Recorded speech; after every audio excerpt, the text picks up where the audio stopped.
All right, guys, welcome to your first quiz. Now, you can download this quiz template under the Files and Attachment tab, okay? So I want you to download it and try to answer these to the best of your abilities. Once you're done, or if you get stuck for too long, okay, the second half of this video will go over these answers. Okay, so go ahead, give it a try, pause the video, and when you're done, unpause, and I'll go over the answers. Okay, hopefully that wasn't too hard. Let's go over what these answers are right now. Whoops. Okay. All right, so explain what the DOM is and how it relates to your web page. So again, the DOM is just an API, right? And an abstract representation layout of your web page.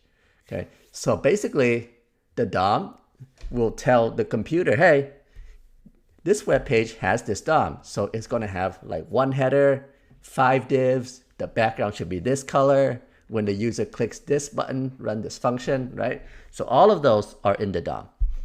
Number 2, what are some ways that arrays are different than node lists? Well, we can tell because when we check both prototypes, we see that node lists have way fewer methods than arrays, right?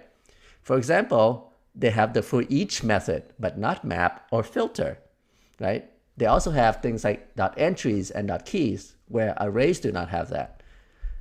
But both are considered array-like because arrays are just arrays, but node lists are array-like, meaning we can loop through them and we can convert them to arrays with array.from, right? Or the spread syntax.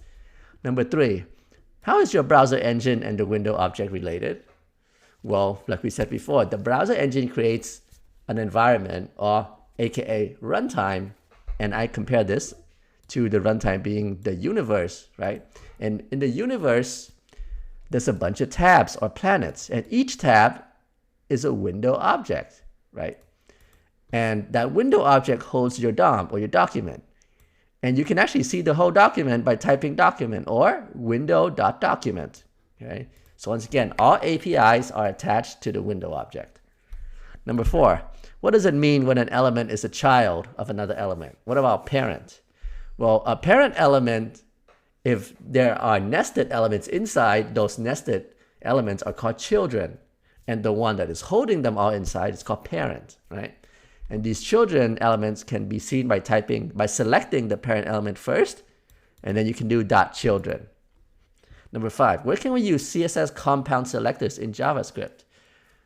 Well, first of all, we can use it inside the document.query selector or any other selector methods of the document object, right? Because we also have document get element by ID, document.get elements by classes, and all of that. All right, I hope quiz 1 wasn't too hard for you. It's mostly conceptual. Let's move on.